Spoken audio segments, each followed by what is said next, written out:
be said, however, that my lack of success in the dating world is not for a lack of trying. As a woman, and even more so as a cosplayer, I'm constantly inundated with DMs and public advances from the bolder nerds of the world.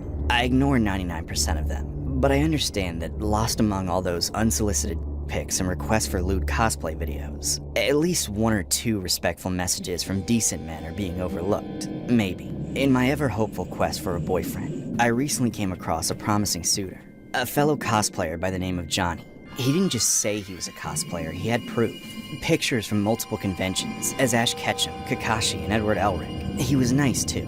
We bonded over our shared interests in Pokémon. Our heated discussions about Pokémon turned into sending each other voice notes and having hour-long FaceTimes. Eventually, things went up a notch. Johnny started floating the idea of meeting in person. I wasn't completely opposed, but I was very hesitant. We were on a call one night, and as I was toying with the idea of meeting him, he made another suggestion. We could meet in cosplay. I said that would be a ridiculous waste of effort, to get into cosplay and not even go to a con. Johnny's eyes pierced my soul as I realized what he was suggesting. I felt a rush of conflicting emotions and intense feelings. This wasn't just a meeting between friends. This was a date, and more than just a date. This was a hookup. Johnny said he would be Ash, and I could become his favorite character, Misty. I was still processing it. I had been imagining our meetup as something a tad more tasteful, something either totally platonic or slow and romantic. However, it had been a while since I had any action, long enough to make stupid, rash decisions. Once I decided I was going to do it, I didn't want to wait. I asked Johnny if I could come over to his place that night as he didn't have any roommates. He agreed. I told him to get ready. Then I hung up and started putting Misty together. The whole time, I had this nagging voice in my head telling me not to go through with it for 100 different reasons, but I kept silencing them.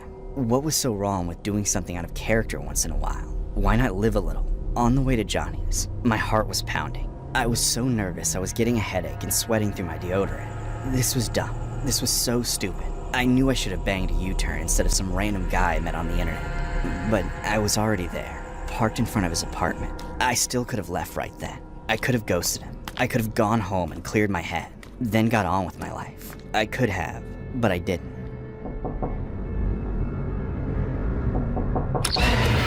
Hey, Misty. Jeez, what's wrong with you? Who opens the door like that? What are you waiting for? Come on in. Whoa, stop! I didn't say you could touch me yet, asshole. I'm this close to leaving already. No, don't run away. I can still catch you. Aw, damn it, I missed. Johnny, stop this bullshit right now! I get that you're excited, but you need to take this whole Ash Ketchum thing and tone it down a notch. Just treat me like a human being. You know, like you've been doing on the phone? I'm sorry. Thank you. Now, maybe we can just take a few minutes to reset, then try this all over again. I know Ash is technically the main character, but Misty is usually the more hot-headed one, so why don't we let me take control? I have a better idea. You can shake all you want, but in a few more seconds, you'll be mine forever. Yeah, just like that.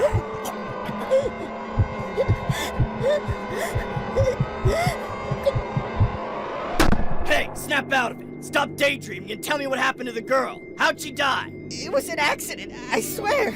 She said, choke me, so I did. She wanted it, I'm telling the truth. I just went too hard. You really expect me to believe that after you sat there creaming your pants and smiling like a junkie while you thought about what you did to her? She didn't ask for it. You did it. You're still getting off on it, you sick freak!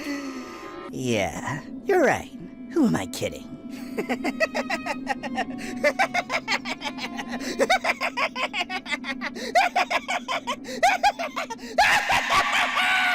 Johnny Vandenbroek, 28, accused of taking out Shashia Moreau, 20, in what was dubbed the Pokémon murder, was sentenced to life imprisonment. Vandenbroek took out his victim with a special collar which he used during S&M intercourse. He lured Moreau to his apartment with a promise of trading Pokémon figures. However, his goal was to experience an extreme fantasy which ended up turning fatal. Vandenbroek admitted he had strangled her during intercourse, which he claimed was consensual. However, the jury called that story completely unbelievable. Based on Shashia's personality profile and the many testimonies, it is impossible that she would agree to do anything with Vandenbroek. Earlier in the trial, psychiatrists appointed by the court called Vandenbroek a ticking time bomb, showcasing characteristics of a psychopath.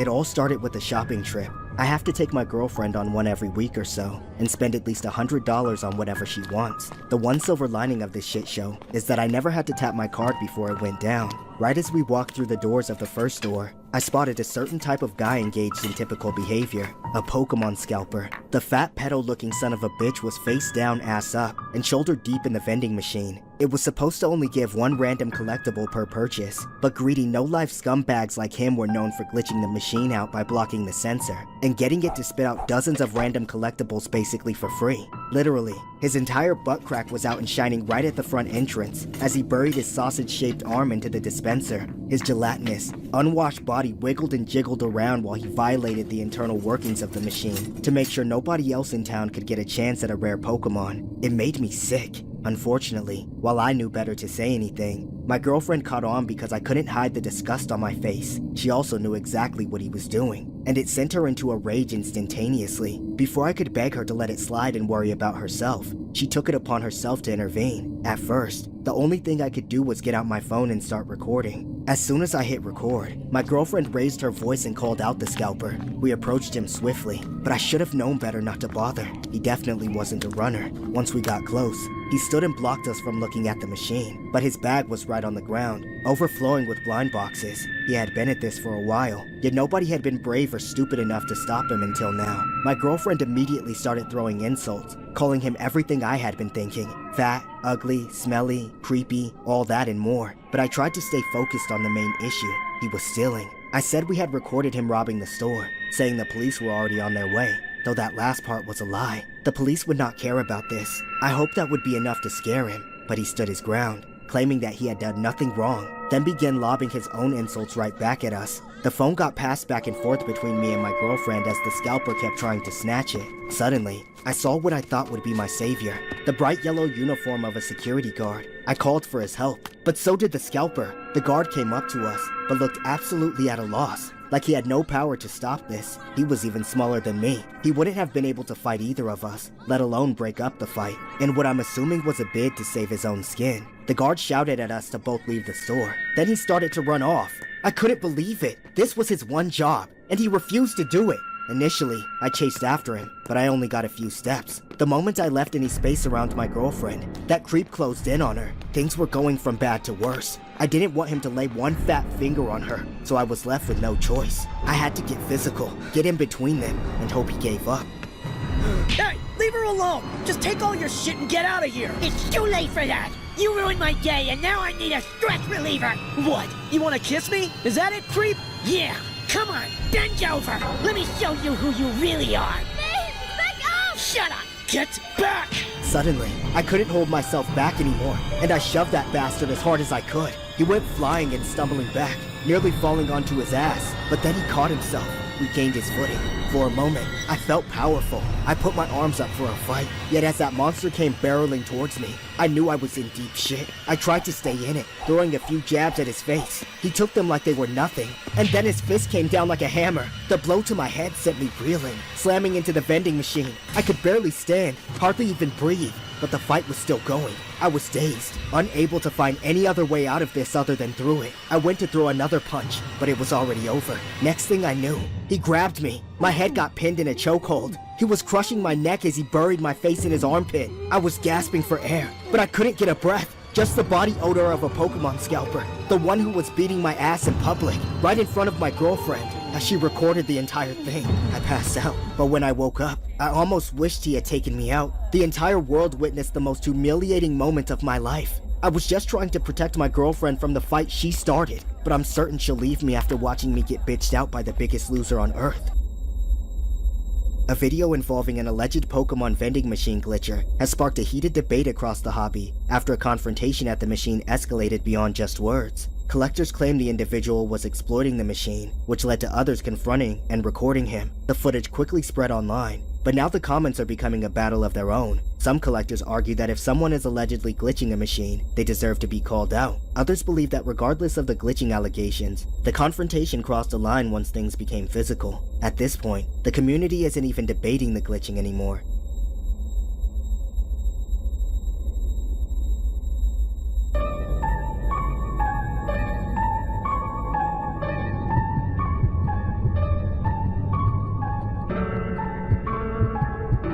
I've been collecting Pokémon cards for as long as I can remember. By the time I was adult with bills to pay, I had more than I could ever need, so I started selling them off. Despite what my dad told me a million times about how they'd all be worthless, the current market is more lucrative than ever. I used to think that was a good thing for me, but I couldn't have been more wrong. Every once in a while, there's a community event nearby. Those are the best places to buy and sell cards, so I make sure I never miss them. I pack a whole bag and set up a little cart with all the best cards I'm willing to sell. There are a handful I will never part with, but lots more that I'm willing to sell to people who want them more. At this particular event, I was hoping to make at least $500. That would be enough to make my life a lot easier for a few months, and tide me over until the next big market. However, as the hours dragged on into the evening, I was far from reaching my goal. There were just too many other vendors with better inventories this time around. Few people seemed interested in my meager selection compared to those giants. It showed me I had a long way to go before I could hope to quit my job and do anything like this full-time. Then, just as I was about to pack up, a curious couple approached me. They were about my age, perhaps a little older, but very soft-spoken and hanging off each other like they had just started dating. After looking through my stuff for a bit, they hit me with an unbelievable proposition. They wanted to buy my entire stock. I told them that even with a bulk discount, what I carried to the market that day was easily worth at least $3,000. Their counteroffer was $2,500 in cold hard cash. Getting that huge sum of money and all at once and completely untaxed was too attractive to pass up, so I agreed to sell. Unfortunately, they were hesitant to go through with the transaction in public. I tried to be understanding. That's a lot of cash to hand over with all those people around, and Pokemon collectors had garnered a negative reputation involving theft and scalping. Then again, I just met these people. I didn't know if I could trust them, but I had only made a measly $50 for a full day's work, leaving me with little choice if I wanted this day to be worth my time. Reluctantly, I packed all my cards into my bag and began to follow them, leaving the cart until I got back. They said their apartment was nearby. It turned out to be a 10-minute walk, which would be even easier on the way back, when I wasn't carrying all these cards. The apartment building itself, though, didn't fill me with confidence. It was dirty and neglected, with bars on the windows and a bunch of sketchy-looking people hanging around. But at least there were security cameras. I just had to hope they were working. Stepping inside the couple's apartment, things only got worse. They lived in a roach nest. No furniture, no decorations, just piles of garbage to lay in and mysterious stains on the walls. My skin crawled and my nose burned from the smell. But most of all, my stomach turned. Not with disgust alone, but with regret. I had been counting on these people having some amount of money to buy the cards like they promised. Even if they lived in a bad area, they could have been saving up, trying to start their own collection. But once I got close up and personal with how they lived, I knew I made a mistake. I felt the urge to leave right away, but as soon as I looked back at the door, the woman took my hand and begged me to stay. Please, don't go. What about those cards? Can you guys even afford them? What are you saying? Do you really think we don't have $2.50? You're kidding me! $2.50? Yeah, $2.50. How much could a bunch of kids' playing cards be worth? We agreed on $2,500. Baby, I think this bitch is trying to scam us. Give me that bag! Hey, stop! Hands off! It's mine now! Let go! You're crazy! That's mine! Give it back! No! Don't bother. Get away from me!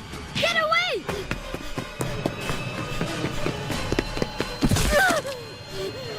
All you had to do was hand her over, and you could have lived.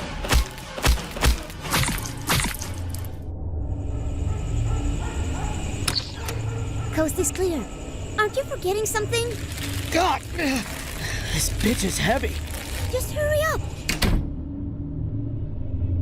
A 20-year-old Pokemon card vendor, Dominique Camilla Orletegi Kespi, was taken out and robbed in San Diego, Chile, by a couple who lured her into a rented apartment under the false pretense of a card trade and a store opening. On March 12, 2026, Dominique, who was a well-known and active member of the local Pokemon trading card game community, met with Bastian Carvajal, an acquaintance from the local collecting scene. She was lured to an apartment where she was taken out. The suspect's primary motive was to steal her collection of Pokemon cards, which was reportedly worth between 3 and 6 million Chilean pesos. Security cameras showed Dominique entering the building, but only the male suspect leaving. The suspects were seen removing her carrying card of cards, and were caught on camera purchasing cleaning and disposal supplies. Following an extensive missing person search sparked by her mother, police arrested Carvajal and his girlfriend. They faced charges of robbery with homicide. As of the ongoing investigation, Authorities are still searching for her remains.